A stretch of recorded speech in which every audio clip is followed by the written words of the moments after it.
Vamos nuevamente a ubicarnos en Hebreos capítulo 11. Hemos llegado entonces al versículo 22. Estamos en la serie La Fe. La fe bíblica, la fe que se caracteriza por obediencia, se caracteriza por reverencia, se caracteriza por temor de Dios. Si decimos que tenemos una fe bíblica, entonces esa fe debe estar caracterizada por ese temor reverente y por obedecer la palabra del Señor. Que vivamos cada día pensando en: ¿será que le gusta al Señor lo que estoy haciendo? Qué tremendo, ¿verdad? ¿Será que le agrada al Señor? Y eso quizás nos haga reaccionar. Estoy muy seguro que cuando ofendemos al Señor es porque hemos dejado de pensar si le agrada al Señor o no. Ese es el detalle. Entonces hemos llegado a la historia de José. Dice: por la fe José, cuando iba a morir, mencionó que los hijos de Israel iban a salir de Egipto, y entonces él dio mandamiento acerca de sus huesos. Ese es el texto base para hablar de la fe de José. Sin embargo, les dije que no íbamos a pasar por encima livianamente en cuanto a la vida de José, sino que quiero ahondar un poco, en mi caso, para este mensaje, en cuanto a la vida de José.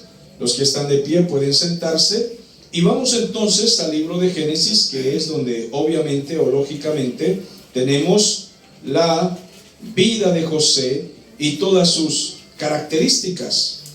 Vimos que en el capítulo 37 Jacob habitaba como forastero en la tierra donde había vivido su padre Isaac y su abuelo Abraham, y que estando allí viviendo en tiendas, ellos habían demostrado obediencia al Señor.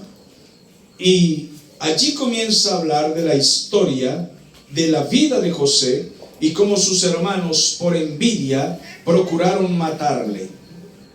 Pero siendo salvado lógicamente por la mano del Señor, intervino allí en un momento Rubén y en otro momento Judá, y entonces tuvieron el plan finalmente de no asesinarlo, porque Dios ya tenía hecha una provisión y todo un largo camino para formar el ministerio, la vida de José, las cosas que Dios había determinado entregarle y que se lo mostraba en sueños, que le decía en ciertas señales, en ciertos momentos, lo que haría con él en el futuro. Pero José no lo entendía, sus hermanos menos, porque eran carnales, y su papá reflexionaba, meditaba en esto, aunque no sabía qué significaba, pero discernía que Dios se traía algo con estos sueños que ponía en el corazón de José.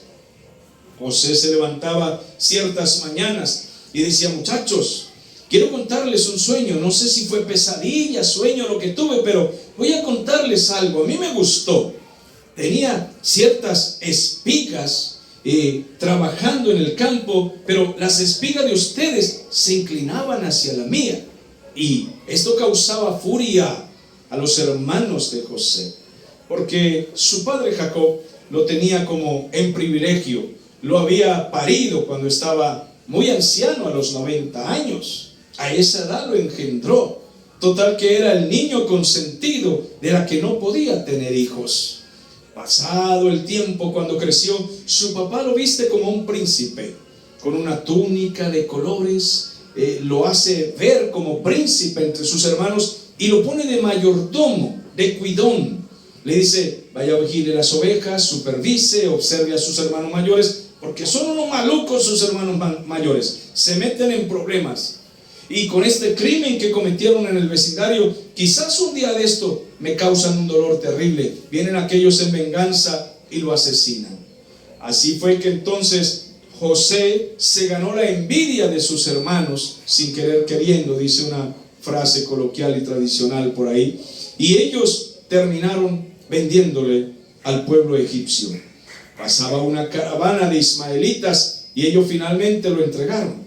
Y fue a parar José en la casa del general más grande que tenía en el ejército, el faraón.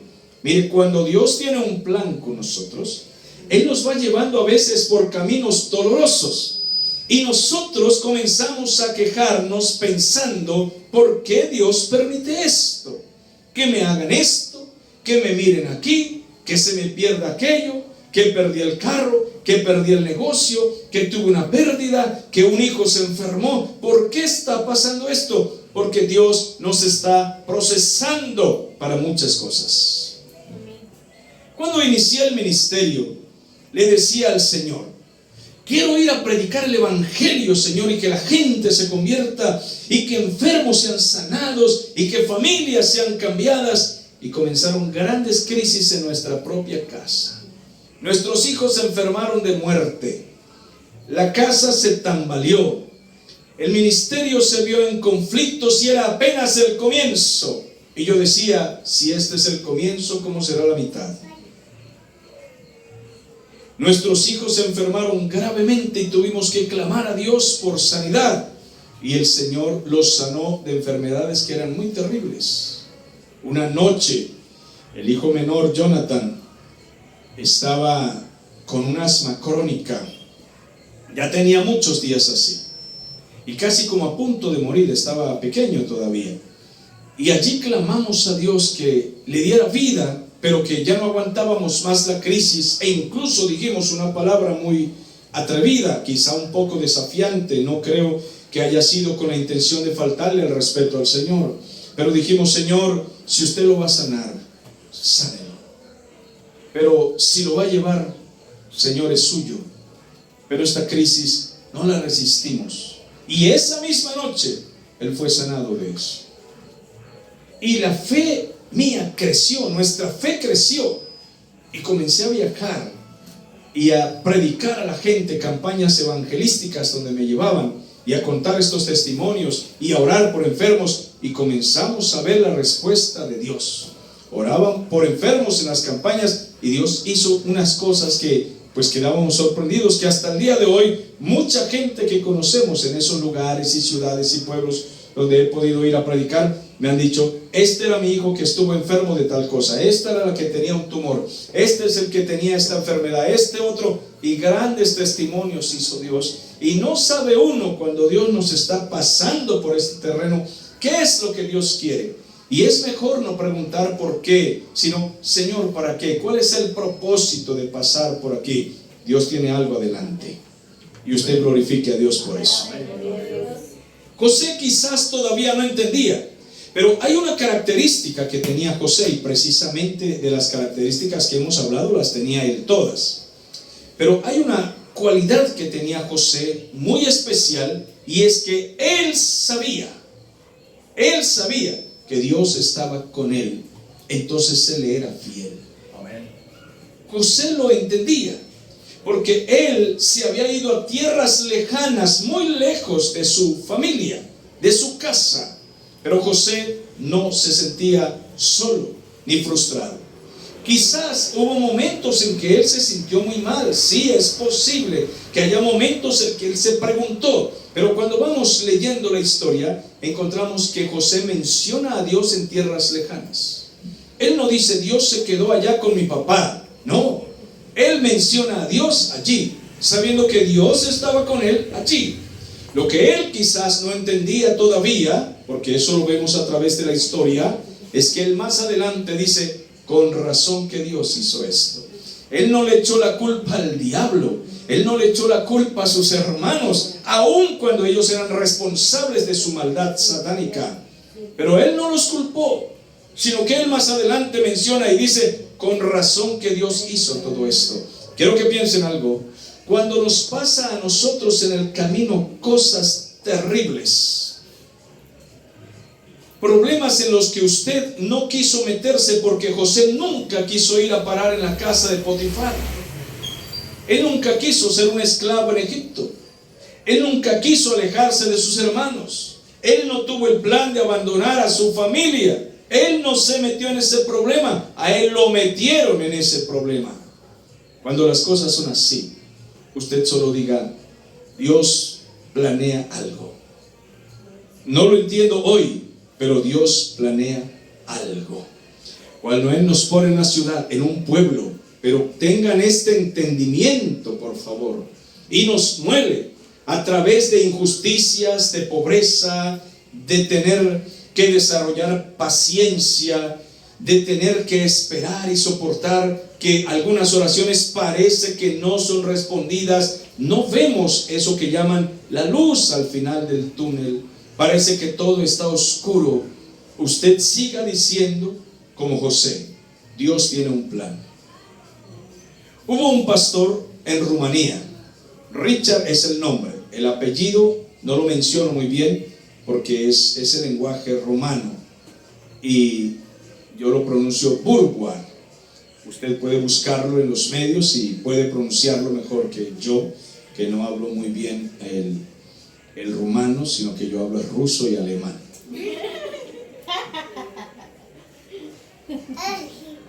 Este Richard fue arrestado. Le quitaron su esposa y fue arrestado en la cárcel de mujeres. A su hijo lo mandaron a la calle a mendigar. 8 años preso en los sótanos en la Unión Soviética, sin Biblia, sin familia, sin mujer. Para torturar a su esposa, la pusieron en trabajos pesados y le dijeron que su esposo había muerto, que ya se olvidara. Le enviaron unos oficiales de la guardia que le dijeron a ella: nosotros asistimos al funeral de tu esposo, él ya murió. Y ella sola, desamparada, era fiel creyente. Ella seguía orando como esclava en trabajos pesados en una cárcel. Él en otra cárcel, no en trabajos pesados, sino en un sótano de tortura, donde le ponían sonidos para enloquecerlo y donde le decían maldiciones para que él terminara maldiciendo. No había una emisora de radio, no había Biblia, sino la que él tenía aquí en la mente. Y esto que sirva de advertencia para nosotros. No sea que un día tuviéramos que ir a una prisión sin Biblia y usted no se sabe ni 3 versículos de pronto. Digo de pronto. Mucho cuidado con eso. Necesario recordar pasajes de la Escritura que nos mantengan fieles en el camino el tiempo que sea necesario. ¿Vamos aprendiendo algo? Cuando él sale en libertad, porque la Unión Soviética y el comunismo cayó, él fue puesto en libertad. Entonces escribió libros que hoy nos bendicen. Hay películas y videos y documentales de ese pastor, de su familia. Su esposa lo esperó fielmente, así le dijeran que se había muerto, y en la libertad se encontraron y se reencontraron entonces con su hijo. ¿No es una felicidad? Una familia fiel al Señor. Ejemplos para nosotros, parecidos a José. Una fiel fe, una fidelidad paciente, una fidelidad temerosa, reverente, que espera las promesas del Señor. Así José, cuando llegamos nosotros al capítulo 39, lo encontramos en Egipto. Fue a parar en la casa de un poderoso, de un rico. Pero veamos la fe de José. Dice: fue llevado José a el país de Egipto, a la casa del general de la guardia, un oficial de Faraón llamado Potifar, de alto rango, el capitán. Un varón egipcio lo había comprado, este hombre, de la mano de los ismaelitas que lo llevaron a ese lugar. Solo quiero que vean ahora a José solo, sin su vestido de príncipe, desnudo y esclavizado, pensando: ¿qué será de mis sueños? ¿Qué será de mí? ¿Para esto me llamó el Señor? Se pregunta uno en esos momentos: ¿para esto fue que me llamó el Señor? Pero un hombre como José espera para ver qué sorpresas tiene Dios. ¿Qué será lo que Dios va a hacer y que nos sirva a nosotros de reflexión? La Biblia dice en el versículo 2: pero Jehová Dios estaba con él, y fue un varón próspero, y estaba en la casa de su amo Potifar, el egipcio. Allí estaba. Vio su amo que Jehová Dios estaba con José, y todo lo que hacía José, Dios lo hacía prosperar en su mano. Grábese esta frase siempre, escríbala en su corazón, ojalá con mármol. Dios premia la fidelidad. Dígalo conmigo. Dios premia la fidelidad. Solo hay que esperar. Escucha, varón, con la edad que tienes hoy, grábalo en tu mente. Dios premia la fidelidad.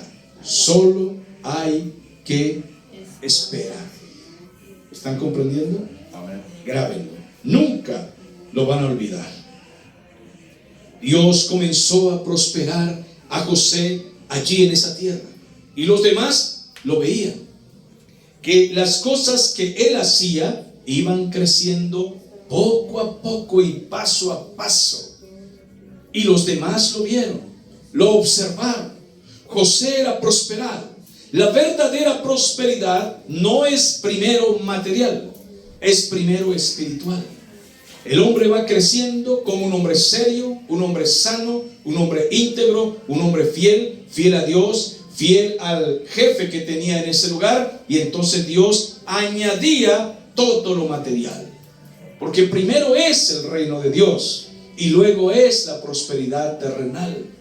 Lo veían al hombre sano, veían que era un hombre no enfermizo, no era un hombre quejambroso, no andaba maldiciendo. Otro que lo hayan vendido sus hermanos, que esté solo, desamparado y deprimido, comienza a maldecir, comienza a renegar, comienza a quejarse y dice: aquí no me voy a dejar de nadie, así me mate. No, él estaba allí resignado. Dios, si usted me trajo aquí, usted tiene un plan. Usted tiene un plan y voy a obedecer su plan. Entonces José halló gracia en los ojos del jefe y le servía. ¿Y qué hizo el jefe? Lo puso como el mayordomo de toda la casa y le entregó en su poder todo lo que tenía. Ahora quiero que comiencen a pensar en la envidia de los sirvientes egipcios. Los hebreos eran considerados unos perros metidos, metiches. Decir hebreo en ese tiempo era como decir cristianos en el libro de los Hechos. Era una palabra despectiva. Era como decir sucio migrante. Era como decir no deseado. Aquí no lo queremos. Pero ¿cómo es posible que el gran varón Potifar, el jefe de pompa de la guardia egipcia, trae a un sucio hebreo para ser el jefe de nosotros los egipcios? No faltaba más. Lo ponen como mayordomo, dueño de todo. ¿Se imaginan la envidia? Ahora quiero que imaginen a Potifar, todos mis empleados, jardineros, cocineros, barrenderos, vengan aquí. Y los que atienden a mi esposa, la esposa de Potifar, la hermosa esposa de Potifar, vanidosa, no salía de los salones de belleza, haciéndose una cosa y otra todos los días. Atraía los ojos de todos los sirvientes. Ahora tienen allí a la esposa de Potifar, a todos los sirvientes que tenían que estar muy bañados y pulidos, a pesar de ser sirvientes, y eran egipcios. Egipto era el poder del mundo, era la potencia del mundo, y era un orgullo servir a Egipto o ser egipcio. Y traen a un sucio hebreo, despreciable, a ser el mayordomo en la casa de Potifar. ¿Y por qué creen ustedes que Potifar rápidamente lo ascendió a mayordomo? Porque lo observó, porque lo vio. Y los impíos, los poderosos, muchas veces tienen la capacidad de ver quién les puede hacer prosperar su casa. Y Dios prosperaba a José en todo lo que hacía, como prosperó a Daniel en Babilonia y en Persia. Por eso escogieron también a Daniel como el grande y el principal. ¿No es maravilloso serle fiel a Dios? ¿Cuántos alaban el nombre del Señor? Dios ascendió rápidamente a José, le dio gracia y llegó a ser el jefe allí. Entregó en sus manos todo. todos estos sirvientes que ves aquí, José, hebreo, estos me sirven en casa. Ninguno de ellos es mayor que tú. Te entrego las llaves de la casa, te entrego todo. Lo único que no te dejo es mi mujer. Ella es tu jefa y tu dueña. ¿Estás entendiendo? Sí, señor, lo que usted diga. Y lo que mi mujer le diga, usted lo obedece, José. Sí, señor, lo que usted diga. Y la envidia de todos en casa. Él está gobernando. Viva Dios y que viva la fidelidad. ¿Cuánto lo creen? Aconteció entonces que Potifar le dio ese encargo. Todo lo que tenía, todo lo que había en casa. Y Dios continuó bendiciendo ahora a José, y la casa del egipcio Potifar comenzó a ser bendecida a causa de José. ¿Acaso no bendice Dios el planeta por los cristianos? Porque Dios bendice a sus hijos. Dios quiere que sus hijos tengan comida, tengan abundancia, tengan lluvia, tengan el rocío del cielo, tengan el calor, el sol, la luna, las estrellas, bienes, empresas. Dios bendice a una nación porque tiene a su pueblo allí. Y aunque una nación pase por crisis, Dios tiene un pueblo en cada nación. Y por causa de ello, Dios envía la provisión a la nación. Y Dios bendice tanto a justos como a pecadores. Pero por causa de sus hijos, los demás comen y disfrutan. Si no fuera porque el pueblo de Dios está aquí en la tierra, de esta tierra ya sería el caos final y total. Pero Dios todavía tiene paciencia, tiene misericordia, porque todavía su pueblo está aquí. Y a causa de José, bendecía el Señor la casa de Potifar. Y Potifar no era ningún tonto. Aunque no tuviera el discernimiento espiritual del Espíritu Santo, no era un tonto. Dios a los hombres del mundo también les da inteligencia, también les da capacidad, les dio una conciencia, y ellos también saben pensar. Que nosotros tenemos una gracia especial que ellos no conocen y que no entienden. Porque el hombre natural no entiende las cosas espirituales, pero aunque no las entiende, piensa, razona, y en su razonamiento alcanza a entender muchas cosas. Y entonces observan que los cristianos son bendecidos. ¿Por qué esta gente cristiana, aunque un país está en crisis, no se quejan? Qué extraño, dicen los pecadores del mundo, porque ellos se quejan de todo, se quejan del gobierno, de esto y de aquello. Por eso es tan triste escuchar a los cristianos diciendo: no, nos vamos a morir de hambre por culpa del presidente. Oh, qué desgracia. Se van a morir de hambre por culpa de un gobierno. Eso es triste. Así hablan los del mundo, no los hijos de Dios. Los hijos de Dios dicen: el Señor es mi pastor y nada me faltará, aunque gobierne la izquierda o aunque gobierne la derecha. ¿Cuántos dan gloria a Dios? No importa quién gobierne, Dios proveerá lo que necesitan sus hijos. José estaba con un gobierno impío, un gobierno malvado y criminal, que mandaba a la cárcel a cualquiera que se opusiera o se burlara del gobierno. Iban a la cárcel y eran ejecutados si el rey veía alguna falta digna de muerte. Y allí estaba José sirviendo en una nación que tenía un imperio de faraón, donde el faraón era un dios, y los hombres vivían si él los dejaba vivir, y morían si él no quería que vivieran más. Era un dios pagano. Pero desde el día en que él encargó su casa a José, todo estaba bendecido, porque Dios bendecía a José. Y la bendición de Jehová estaba sobre todo lo que tenía, así en casa como en el campo. ¿Cuántos dan gloria a Dios por eso? ¡Qué maravilla!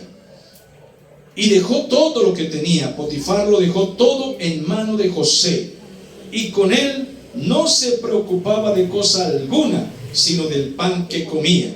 Y era José de hermoso semblante y bella presencia, porque Dios le da gracia a sus hijos. Amados, los hijos de Dios, los servidores del Señor, son codiciados y codiciables. No hablo solo de los varones, sino también de las varonas, porque la gracia del Señor está sobre nosotros. El cristiano verdadero no es fumador, no masca chimú, no escupe chimú, no fuma tabaco, no es alcohólico, no es vicioso, no se prostituye, no se vomita en las calles, no amanece en las cunetas. No, los borrachos amanecen tirados en una cuneta por ahí, se hacen sus necesidades en la calle, vueltos una miseria, una tristeza. Los hijos de Dios son pulcros, son trabajadores, son honestos, no despilfarran su dinero, no desperdician su vida. Y esto hace que tengan gracia. Dios ha puesto su gracia sobre ellos y la gente de alguna manera lo ve, para bien, para mal, para algo. Algunos los alaban, otros los envidian. Algunos dicen, bueno, que Dios bendiga a esa gente. Otros los maldicen por envidia. ¿Me estoy dando a entender? ¿Me estoy dejando comprender con el mensaje? Ahora, digo para bien o para mal porque a veces ganamos algunos amigos, pero ganamos también muchos enemigos por envidia. Pero también esta gracia hace que las mujeres cristianas sean codiciadas por los impíos. Los impíos a veces le dicen cosas y las codician y las desean porque saben que son mujeres sanas, pulcras, que tienen al Señor. ¿Lo va comprendiendo? Y ellos codician esta gracia. Pero no solo ustedes, mis queridas señoras. Nosotros los hombres, sin mucha estatura ni demasiada apariencia física, tenemos una misteriosa gracia, los hombres de Dios, que también impacta y también atrae a mujeres impías y peligrosas. ¿Lo van comprendiendo? Claro que sí. Tenemos esa experiencia en el camino y la Biblia nos habla de esto con José. No solo se ganó la envidia de los que estaban allí como sirvientes, sino que además la mujer de Potifar, que les conté hace rato que no salía del salón de belleza por lógica, puso los ojos sobre José. La Biblia dice, aconteció después de esto que la mujer de Potifar estaba observando a José. No le quitaba los ojos de encima todos los días. Y es peligroso estar mirando con codicia todos los días a alguien. Eso se torna peligroso. Por esto se han cometido crímenes, violaciones, secuestros y muertes incluso, por codiciar con los ojos lo que es ajeno. En este caso ella codició un hombre que no era suyo. Ella tenía a su Potifar. Potifar no era cualquiera, era un capitán de la guardia, era elegante, era un guerrero, era capaz de vencer soldados, ejércitos. No era cualquier tonto. Además estaba bien pulcro, bien presentado. Pero a ella le atraía algo de José, la gracia de Cristo. Y la gracia de Cristo supera la hermosura humana. La estatura de Potifar superaba la pinta, el porte, los músculos de este soldado, que era un guerrero gladiador. Ella no miró el físico de su esposo atractivo, no. Ella puso los ojos en el simpático joven, porque era un muchacho. Pero la gracia de Dios estaba con él. Y todos los días lo codiciaba. Y empezó a decirle, duerme conmigo. Ahora quiero que se imaginen a José con esa tentación todos los días. Caballeros, José tuvo que pelearse una gran batalla, porque ella le insistió por un tiempo, pero la Biblia dice que José no quiso. Demos un aplauso a José, vamos a homenajearlo. Y mi Dios en este momento en su trono le dice, hey José. Y José, dígame Señor, si usted supiera lo que se dice allá abajo de usted. Dice, oh Señor, bueno pues, te lo merece José. Ángeles están aplaudiendo abajo con la iglesia, sí Señor.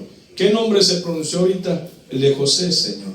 Oh, ¿qué pensará José en este momento? ¿No es maravilloso, hermanos? Amén. Estoy ilustrando, no se vayan a asustar. Pero José no quiso.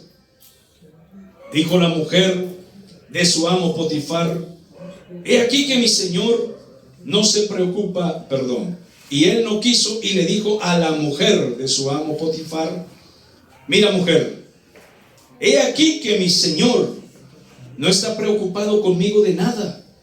Él sabe que yo no lo robo, no tengo ganancias que él no me dé, no me tomo ninguna cosa, no me escapo para ningún lado. Todo lo ha puesto en mi mano y él me tiene esa confianza. Quiero que usted diga conmigo: necesito mantener esa confianza. La gente confía en nosotros, ¿sí o no? Incluso algunos de nuestros vecinos confían en nosotros. Los jefes a veces confían en los cristianos. Nuestros amigos y hermanos. Y hay que mantener esa confianza. Mira, mujer, Potifar, tu esposo, me ha confiado todo, lo ha puesto en mi mano. Soy como el dueño de todo aquí, el jefe. No hay otro mayor que yo, José, en esta casa. Ninguna cosa me ha reservado, solamente a ti, porque tú eres su mujer. ¿Cómo puedo yo hacer este grande mal y pecar contra Dios? 3 cosas dijo José. Primero, ¿cómo puedo yo? O sea, no existe la manera, no puedo hacerlo. Pero luego él dice: es un grande mal. Quiero que ustedes consideren que perder el voto de confianza es hacer un grande mal. En el camino hemos encontrado gente que nos ha entregado las llaves. Yo he llevado a mi familia a lugares donde nos entregan las llaves, la casa, incluso carro, vehículos. Esto lo digo con experiencia propia de viajar por toda Venezuela y que te abran una casa y te digan todo ahí: la cocina, la nevera, carro, lo que sea, lo que necesiten. Esa es una bonita experiencia. Hay que pensar que si causamos un daño allí, hacemos un grande mal. Y dice José: no solamente es pecar contra el hombre, sino realmente es pecar ¿contra quién? Él dice: pecaría yo contra mi Dios, y qué mal me ha hecho mi Dios. Quiero que esa frase la grabe en su corazón. Diga: qué mal me ha hecho mi Dios. Qué mal. Usted no tiene forma de pelear contra Dios. Dígame qué mal le ha hecho Él a usted para que le ofenda. ¿Qué mal nos ha hecho? Nada. Nos ha cuidado, vestido, alimentado, provisto. En la escasez nos ha dado lo necesario. En la crisis de un país nos tiene bajo techo. Algunos casa propia, otros alquiler, pero Él provee para el alquiler, provee para los gastos.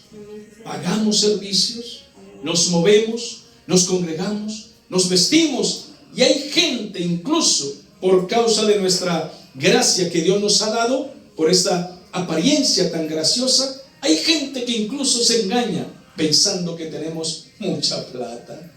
La gente piensa eso. ¿Sabe por qué es? Por la gracia del Señor, porque Él ha puesto gracia en nosotros. Yo recibo llamadas de diferentes partes de gente pidiéndome que ayudas económicas, que mercados, que si tiene esto, que si tiene aquello, porque la gente nos ve predicar a veces en los medios. ¿Y qué piensan? Que tenemos plata. Piensan que tenemos plata. Y nosotros, amados, no tenemos mucha. Pero la gente piensa, porque es la gracia de Dios.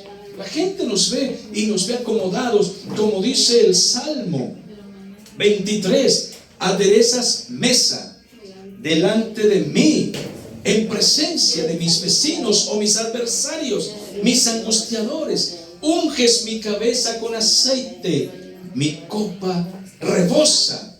El bien y la misericordia del Señor me persiguen todos los días de mi vida, y por eso yo moraré en la casa del Señor hasta el final de mis días. Alaban a Dios por eso. ¿No es maravilloso el Señor? Es maravilloso el Señor, pero es la gracia del Señor. Hemos tenido en el camino gente con plata que tiene envidia de nosotros. Qué gracioso. Yo debería envidiarlos a ellos, que tienen, pero algunos nos han tenido envidia. ¿Por qué es? Es la gracia del Señor. Y esa gracia acompañaba a José porque es la presencia del Señor.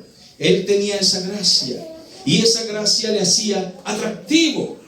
Entonces él dice: si Dios me ha dado esta gracia, si me ha bendecido, si a pesar de que me trajo aquí como esclavo y como un sirviente, pero no me puso de último lugar, me puso en primer lugar, me dio honra delante de esta gente. Oye, mujer, mira, voy a decir algo que José no dijo, pero es como si José le dijera: tú tienes que estar loca, ¿no?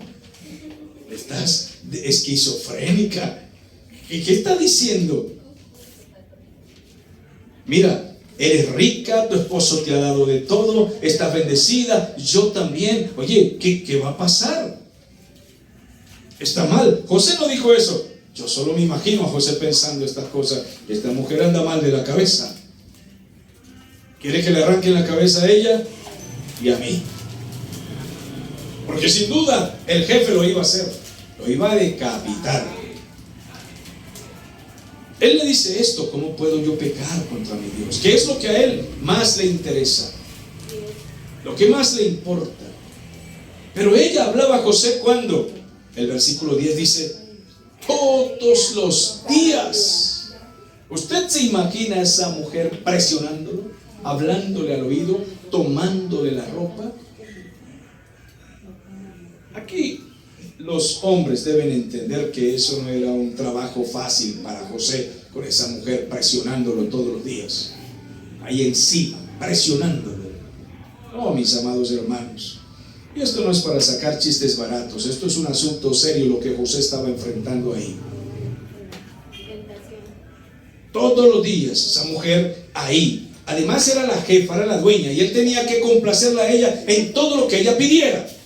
Pero había algo que él entendía y discernía: yo debo obedecer todo lo que ella diga, menos esto, porque ahí sí que me mata el jefe, me ahorca. Era una de las formas que Egipto mataba, ahorcando. Colgaba a los prisioneros, a los rebeldes.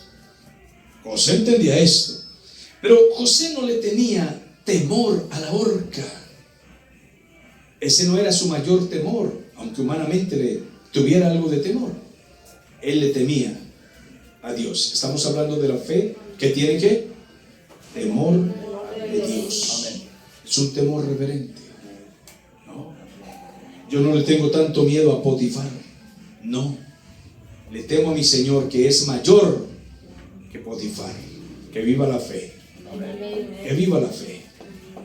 Pero ella hablaba todos los días a él, y él no la escuchaba y no se acostaba con ella. Dice, no se acostaba al lado de ella para estar con ella. Ella le abría el campito ahí en la cama.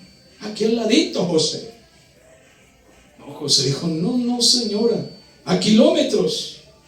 Aconteció que entró él un día en la casa para hacer sus oficios.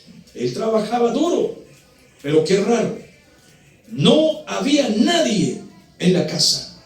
La casa estaba sola. Mire, amado, he escuchado cualquier forma de comentarios en esto porque el texto no lo explica, pero hay que imaginarse a esta serpiente. ¿Cómo sería? Muchachos, vengan todos. Son las 4 de la mañana. Señora, tan temprano, vengan todos. No me despiertan a José, porque tiene otro oficio que hacer. Ustedes se me van lejos a otras misiones que les voy a comentar. Tienen el día libre. Los corrió, tienen el día libre y pago. Imagínense este dragón, Dios mío santo, y su esposo en la guerra, cubriendo los campos de guerra con todos sus soldados. Impresionante. Él llegó allí y no había nadie en la casa, y ella lo tomó por su ropa, por la fuerza. No podemos especular demasiado aquí, solo sabemos que fue un momento bastante crítico. Y le dijo, duerme conmigo, y lo prensó. Pero él prefirió quedarse sin ropa. Como él era el mayordomo en la casa de Potifar, posiblemente la ropa que tenía ya era una ropa de príncipe, como la que le había puesto su papá cuando era niño. ¿Se da cuenta? Se estaba cumpliendo la profecía ya en parte. Él ya estaba vestido como un jefe, como un príncipe en un palacio, porque un capitán de la guardia con todos esos esclavos que tenía y sirvientes, pues era un príncipe. Y tenía un mayordomo allí. ¿Cómo creen que lo tenía trajeado? Muy bien trajeado, para que le respetaran. Y él prefirió dejar su ropa, irse en harapos, como si fuera un miserable mendigo, un criminal huyendo. Pero prefirió de esa manera y dejar sus ropas esbeltas en ese lugar. Y me voy de aquí. Y se fue. Huyó y salió. Cuando ella vio que había dejado su ropa en sus manos y había huido fuera, empezó a gritar para que vinieran todos. Ahora quiero que sepa esto. Cuando ese amor carnal, pasional, enciende a las personas, es solo por un momento. Después viene el odio y la furia, porque la idea es hacer el daño. Acuérdese que Amnón tomó a Tamar, su hermana, se apasionó de ella, y la Biblia dice que la violó, y después la odió, la aborreció, y tenía asco de ella. Qué impresionante es lo diabólico. Primero es pasión y fuego, después odio y venganza. ¿Vamos comprendiendo? ¿Me comprenden, señoras viudas? ¿Las solteras también comprenden? Todos nosotros debemos comprender. Es amor pasional, inflamado por el dragón, y luego sale fuego de odio y de venganza. Y esta mujer primero lo quiso con toda su fuerza, lógicamente carnal, pero luego lo odió, empezó a gritar, porque ella quedó como la gata ladrona que sale a los vecindarios y se encuentra con los gatos, y luego los vecinos le caen a palo. Y ahí llega toda aburrida, llena de odio, y a tirar uña y muela. Empezó a gritar, mirad lo que ha hecho mi esposo. Ha traído un hebreo. Ahí viene la frase. ¿Ha traído qué? Hebreo. Esa palabra no la habían mencionado. Quiero que entiendan. Es una palabra despectiva. Ha traído a este miserable hebreo. Escuchen bien. No se vayan a poner infantiles aquí, porque voy a descifrar esa frase. Voy a tratar de descifrarla, y en sus propios estudios haga su análisis. Ella dice, ha traído este hebreo, o sea, este miserable hebreo, este maldito extranjero migrante. Eso es lo que ella está expresando. ¿Van comprendiendo? ¿Me doy a explicar? Es lo que ella está diciendo. A que venga a violarme, a deshonrar la honra de las mujeres egipcias, porque ella representaba a muchas mujeres, como la esposa del faraón también. Y este miserable ha venido de tierras lejanas, puesto por mi esposo aquí como jefe, para deshonrarnos. Viene la venganza, viene el odio, y con toda furia. El que ella supuestamente amó con pasión, ahora quiere que su esposo lo asesine. ¿Y le importó a ella? No. Él era menos que una asquerosa mosca de la letrina. Que lo mate mi marido. Ella sabía que su esposo lo iba a asesinar. ¿Cuándo? En el mismo instante. Soldado, clávale la espada. Tengo moral para decirle al rey faraón lo que este miserable migrante vino a hacer aquí en mi casa. Ella comenzó a gritar y dijo, Este viene a burlarse de nosotros los egipcios. Vino él para violarme. Pero yo empecé a gritar, dice ella. Y viendo que yo alzaba mi voz y gritaba, auxilio, auxilio, me violan, salió corriendo y huyó. Pero me he quedado con su ropa. ¿Será escorpión este alacrán?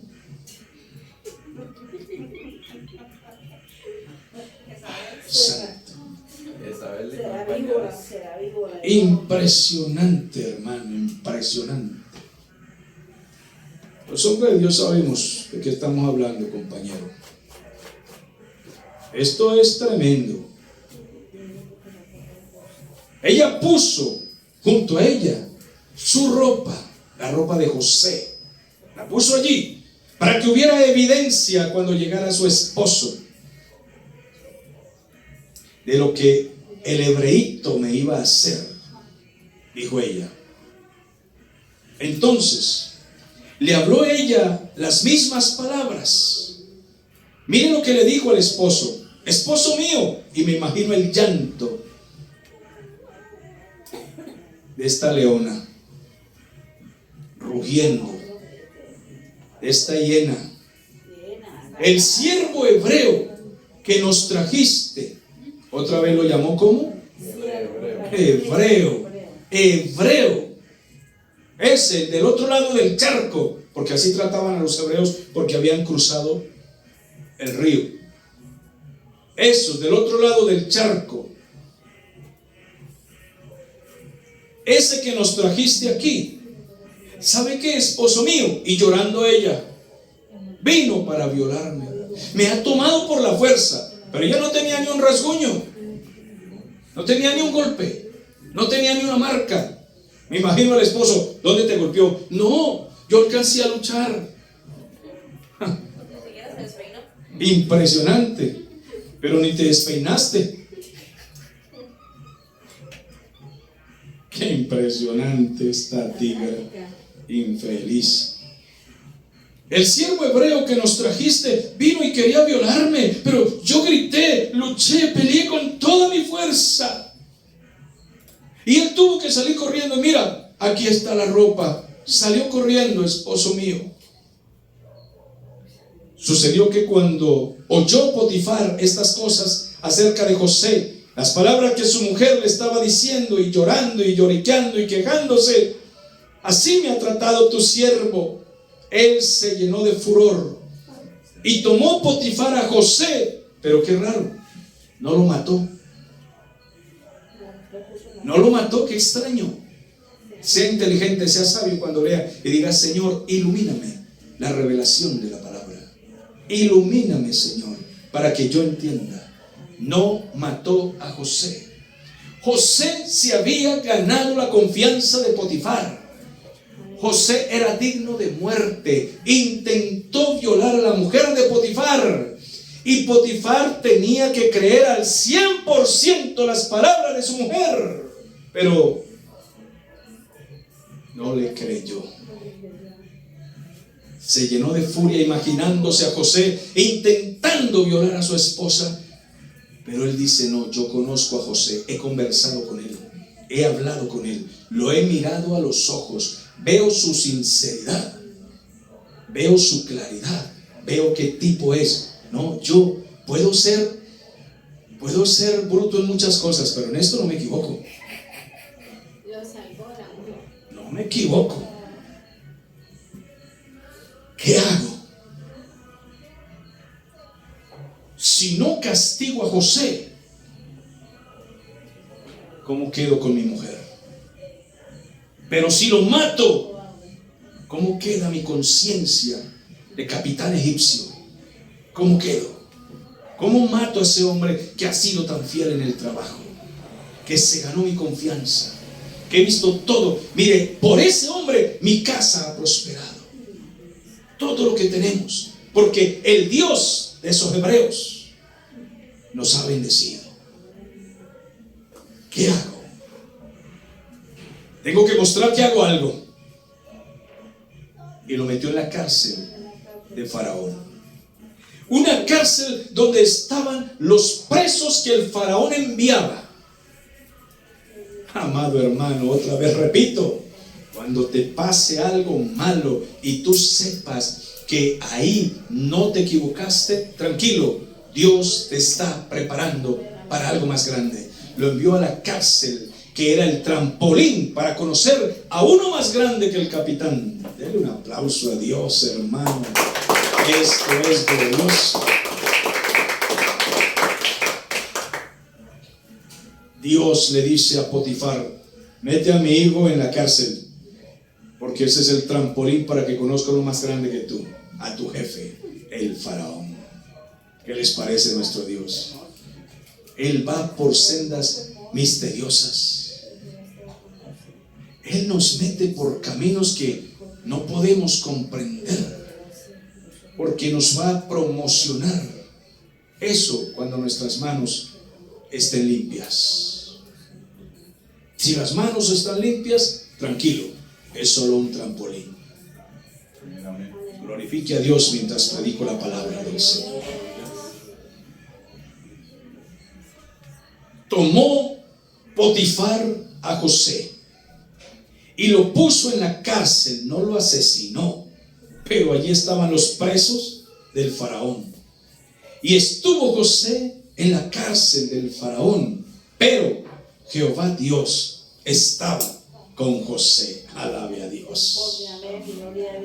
Y Dios le extendió su misericordia y le dio ahora gracia a los ojos del jefe de la cárcel. Maravilloso es el Rey poderoso que tiene nuestra vida en sus manos. Que la gente se atreva a lanzar cosas contra usted si usted no ha metido sus manos en el lodo. Que digan lo que quieran y usted tranquilo, el Señor está peleando la batalla. Lo mismo le hicieron a Jeremías, lo mismo le hicieron a Daniel, lo mismo le hicieron a los amigos de Daniel cuando fueron al horno de fuego. El Señor cerró la boca al león y el Señor guardó a ellos del fuego y salieron vivos. Cuando aquel rey de Babilonia dijo: yo veo a 4, ¿no eran 3? Sadrach, Mesach y Abednego. Señor, son 3. No, yo veo 4, pero el cuarto parece un Dios. No parece, es Dios, el ángel de Jehová. ¿Es maravilloso? Así José no vio el ángel de Jehová, pero allí estaba con él. Y él experimentaba la presencia del Señor con él. Estaba allí y el jefe de la cárcel vio esa gracia. Y el jefe de la cárcel entregó en manos de José: mira, José, ¿por qué estás aquí? Bueno, la verdad es que es algo delicado que no quiero mencionar, pero Dios sabe que soy inocente. Pero se oye un rumor muy tremendo por ahí. Bueno, no sé, yo no sirvo para chismes, amigo. No ando en chismes, no voy a hablar mal de uno, del otro. Yo soy un tipo callado. Pues aquí estoy. Mi Dios es el Dios de los hebreos y Él dirá qué va a hacer conmigo. No, pero ¿sabe qué? Yo quiero que me ayude en el trabajo de la cárcel usted, José. Usted es el jefe aquí. ¿Qué le parece? ¿No es maravilloso el Señor? Dice: el jefe de la cárcel entregó en mano de José, el cuidado de todos los presos que había en aquella prisión, y todo lo que había allí, lo que se hacía allí, él lo hacía. Dice: no necesitaba atender el jefe de la cárcel nada, ninguna cosa de la que estaban al cuidado de José, porque Jehová Dios estaba con José, y lo que él hacía, Jehová lo prosperaba. Así sea en la cárcel, así sea en el barrio, así sea donde sea, así sea donde nosotros digamos: vamos a predicar, vamos a levantar esto, vamos a evangelizar, vamos a obrar en el nombre del Señor, vamos a hablarle a la familia, donde sea. Pero si usted sabe que es para el Señor y no para su gloria, crea que Dios hará cosas grandes. Dios va a honrar a sus hijos donde quiera que estén. Den un aplauso a Dios y póngase sobre sus pies, porque Dios es bueno. Lo que hágalo para el Señor. Mi Dios, te damos toda la gloria y toda la honra y la alabanza, porque poderoso es el Rey para salvar, para librar, para bendecirnos. Poderoso es el Santo que nos ha llamado, que nos bendice, que nos cuida, que nos provee. Gracias, Señor, por la salvación, por el perdón, por la misericordia. Gracias por todo. Toca en esta hora las vidas, las familias, los decepcionados, los desilusionados, los deprimidos, los encarcelados, los que han sufrido angustia, todos los perseguidos, hayan pecado o no. Si se han arrepentido y se han vuelto a ti, perdónalos, Señor. Sálvalos, Señor. Levántalos, Señor. Señor, con tu gloria y tu poder y tu favor, con tu misericordia, alcánzalos. Toca a los enfermos, libera endemoniados y haz que tu obra avance. Y glorifícate, Señor, en tu pueblo que te honra, porque tu pueblo te honra cuando predica tu palabra y te obedece a ti y muestra el temor y la reverencia, Señor. Aquí damos la gloria para ti. Gracias en esta hora, mi Cristo. Amén. Amén. Que Dios bendiga a todos ustedes, amigos.